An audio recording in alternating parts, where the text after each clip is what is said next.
Hey, and welcome into the Big Ten Huddle. Today, we're diving into the intense battle that took place over the weekend at USC versus Wisconsin. We'll break down the key moments, the top performances, the stats, and provide some details on analysis, what we learned, some key takeaways about each team's pros and cons, all that good stuff, and we'll even touch on NCAA tournament hopes for each team. But before we get into it, make sure you do like and subscribe for more game recaps and live episodes. We go live at 10 a.m. on Mondays, Eastern Time, and then 1 p.m. on Fridays, Eastern Time as well. Also, check out our football channel linked in the description below for more Big Ten coverage. Let's jump right into it. The number 24 Wisconsin Badgers continued their winning streak, securing a seventh straight victory by defeating USC 84-69 in a hard-fought road game victory for the Badgers. Wisconsin now sits at 15-3 overall and 5-2 in the Big Ten. USC, on the other hand, drops to 11-7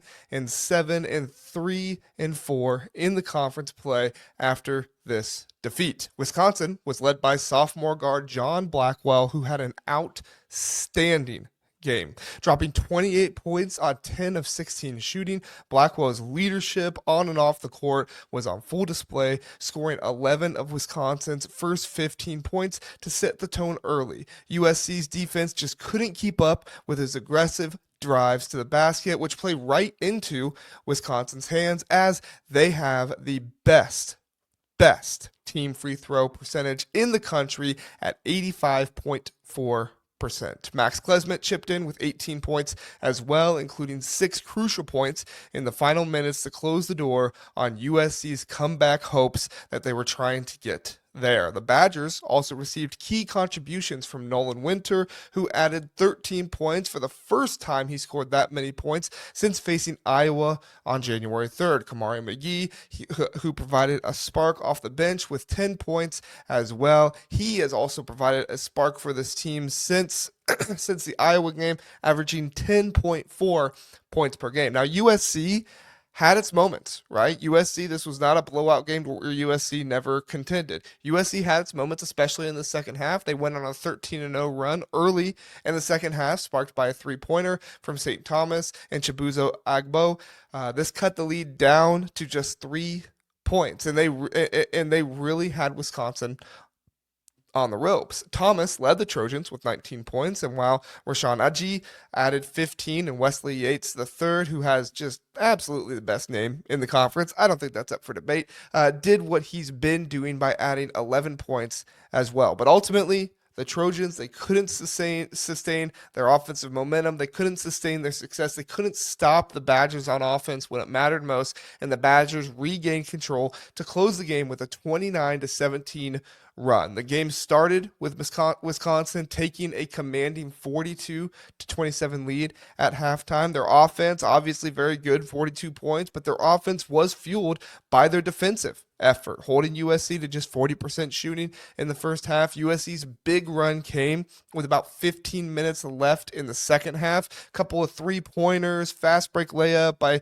Desmond Claude brought USC within 3, 55-52 with 10 minutes and 44 seconds remaining. Wisconsin responded by getting back to the basics, attacking the paint. This team is at its best when they are attacking the paint and making key defensive stops. Max Klesmit scored back-to-back layups to push the lead back to 7, and John Blackwell added a critical reverse layup to extend the lead again. It was just a night for USC where every time they clawed back, it seemed like Wisconsin had an answer. Wisconsin shot 56% from the field, including 9 of 28 from beyond the arc. Their shooting efficiency was impressive throughout the night, especially considering that John Tonji, their leading scorer, coming into the game was held scoreless. USC found their offense and shot a solid 49% in total for the game from the floor, but struggled with turnovers. They committed 16 turnovers overall, leading to 22 points off turnovers for Wisconsin, and points in the paint was huge too. Wisconsin dominated there, outscoring USC 38-28 down low. The Badgers led for nearly the entire game, holding an advantage of 36 minutes and 19 seconds. But the man who has really brought Wisconsin to the heights that they are at now, 7 straight wins, is on the back of one John Blackwell. Without a doubt, he has been the star. He was the star of the night, 28 points, 5 rebounds, 2 steals. His ability to get into the paint, finish, as well as defending on USC's top scorer, Desmond Claude, made a huge difference. We also cannot ignore, as I mentioned before, Max Klesmit, who had 18 points, 13 of which came in the second half. His playmaking ability late in the game was key to fending off USC's comeback. USC's St. Thomas continued his strong play with 19 points on 7 of 11 shooting. He also held Wisconsin's top scorer, John Tonji, to 0 points for John Tonji, averaging like 19 points a game right now. 0 points in this one, and Wisconsin still won. Despite his efforts, it wasn't enough to carry USC to victory. What's crazy is that both teams' leading scorers had off nights. Desmond Claude for USC was quiet all game, coming into the game averaging over 22 points per game in Big Ten play.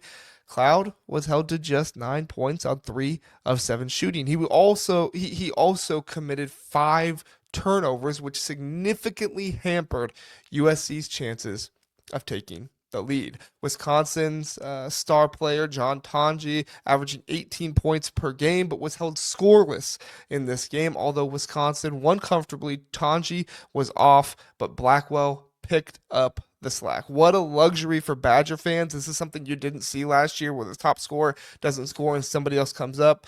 Next, we're going to look at some of the pros and cons of both teams. But first, I want to tell you about CBB Analytics because I love CBB Analytics. If you're serious about staying ahead of the game, you need CBB Analytics. CBB Analytics isn't just another stat site. You're like, JR, I look up stats all the time. It's about the ultimate destination for in-depth college basketball statistical analysis used by fans and actual college basketball coaches. This is something the coaches literally use. They go to their office and bring this up. CBB Analytics delivers stats you won't find anywhere else. Not only does it give you turnovers or rebounds per game, but it gives you rates for them, as not every team plays with the same amount of pace and tempo. Ken Palm does this for overall offense and defense, but CBB Analytics does this so much more. It's versatile too. It gives you stats for men's and women's basketball if you're a big women's basketball fan across divisions 1 through 3, dating all the way back to 2018. You can go back and look at those teams in 2020, 2021 that you loved, and from shooting percentages to game recaps, CBB Analytics has it all. Use my code HUDDLE, HUDDLE, for $30 off. You can't find this deal anywhere else. So whether you're prepping for an upcoming matchup, previewing it to yourself or to a friend, or reliving the excitement of last night's game, head on over to cbbanalytics.com and use my code HUDDLE, HUDDLE. CBB Analytics, where every stat tells a story and every game is a masterpiece. All right, let's get back into it. Look at some of these pros and cons of both teams' performances. Let's start with 3 pros for Wisconsin. All right, pro number 1. Depth. The Badgers showed incredible depth in this game with their leading scorer, John Tonji, having an off night. They scored 84 points.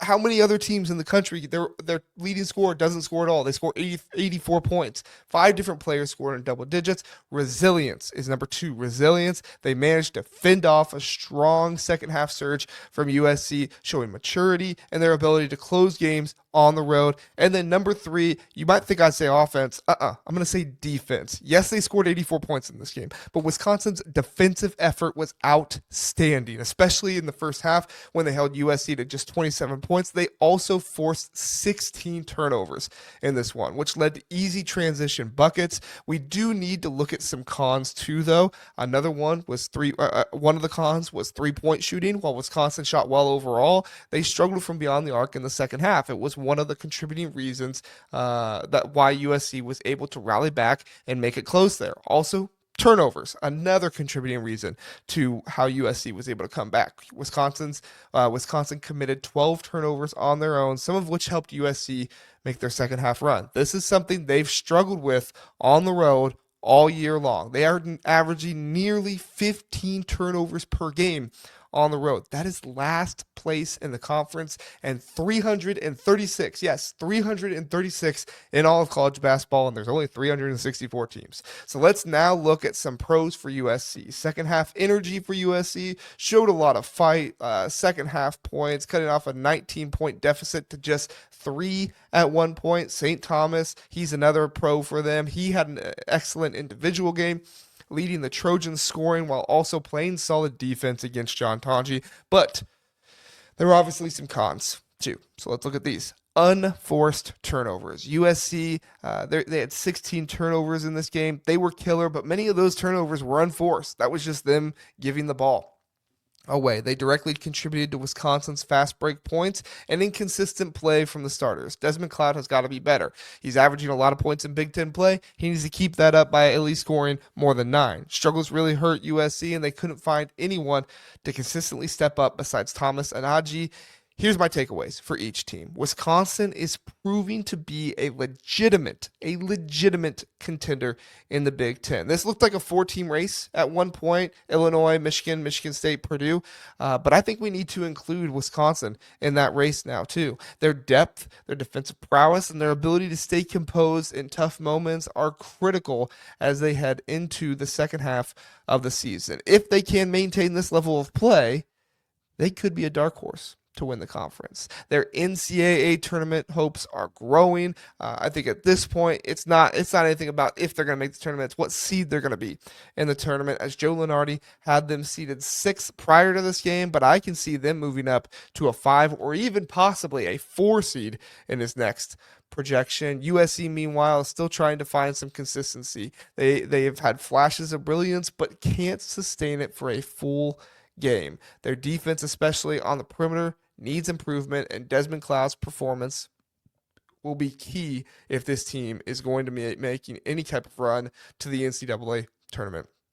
Right now, USC is likely hoping for a bubble spot in the NCAA tournament. Joe Lunardi did not have them seeded at all or even on the bubble. So while their chances are slim, they still do have a chance. I'd say somewhere around 15-20% chance, but they need to turn things around and quick. Thanks for joining me on this recap of Wisconsin versus USC, or I guess USC versus Wisconsin. That's the alphabetical way to do it. Make sure you hit the like button and subscribe for more game breakdowns. And don't forget, we have live shows at 10 a.m. every Monday for Power Rankings, and then 1 p.m. Eastern Time on Fridays. Just check out all your your Big Ten basketball content here, and check out our football channel as well, linked in the description. Catch you all next time on the Big Ten